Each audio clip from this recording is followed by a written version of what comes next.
Қайырлы күн достар. Бүгін мен сіздермен манты тағамының рецептімен бөлісемін. Қамыры езілмейді, жыртылмайды және ішіндегі салмасы сочный, мощный болып шығады. Жасап көріңіздер. Ең алдымен қамырымызды илейміз. Ол үшін бізге жылы су, жұмыртқа, тұз және сұйық май керек. Бірінші заттарымызды жақсылап араластырып аламыз. Сосын ұнды қосып, орташа жұмсақтықта қамыр илейміз. Қамырды қанша көп илеп, осылай иін қандырып, қайта қолмен жұмыс жасайтын болсаңыз, сол кезінде қамырыңыз өте жақсы болып шығады. Салмасы дайын болғанға дейін, тағы да 10-15 минуттан кейін тағы да осылай қайтарып илеп қойыңыз.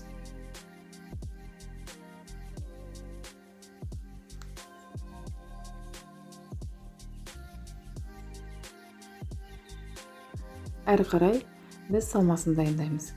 Мен пиязды міндетті түрде бірінші майдалап турап, үстіне кішкене тұзды сеуіп, жақсылап қолмен мыржып аламын. Әрі қарай ет, капуста және картоп, әрине өз қалауыңызша, сосын тұз, бұрыш, сұйық май қосып, жақсылап араластырамыз. Енді дайын болған қамырды жаямыз. Нанымызды 3 бөлікке бөліп,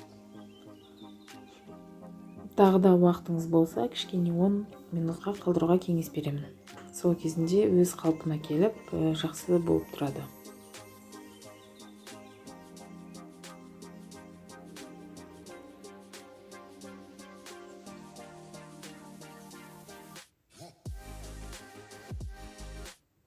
Менде 10 минут тұрды, енді қамырды жая бастаймын. Қамырды жайып, төртбұрышты бөліктерге бөліп,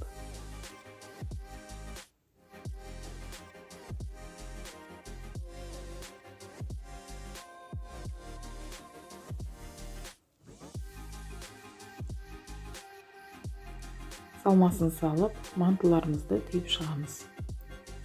Дайын болған мантыны ыдысқа саламыз. Қайнап тұрған суда 45 минут пісіріп аламыз. Сосын мен міндетті түрде подлив жасаймын. Ол үшін бізге пияз, болгар бұрышы, помидор немесе томат қосып қуырып, дайын болғанша бұқтырамын. Біздің мантымыз дайын болды. Көрінісі де өте әдемі, дәмді, қамыры жыртылмайды, жабыспады. Ішіндегі салмасы сондай өте сочный, мощный болып шықты. Жасап көріңіздер. Ас болсын. Егер рецепт ұнаса, пікір қалдырыңыздар. Ұнамаса да қалдырыңыздар. Менімен болғандарыңызға рахмет. Менің каналыма жазылуды ұмытпаңыздар. Ас болсын.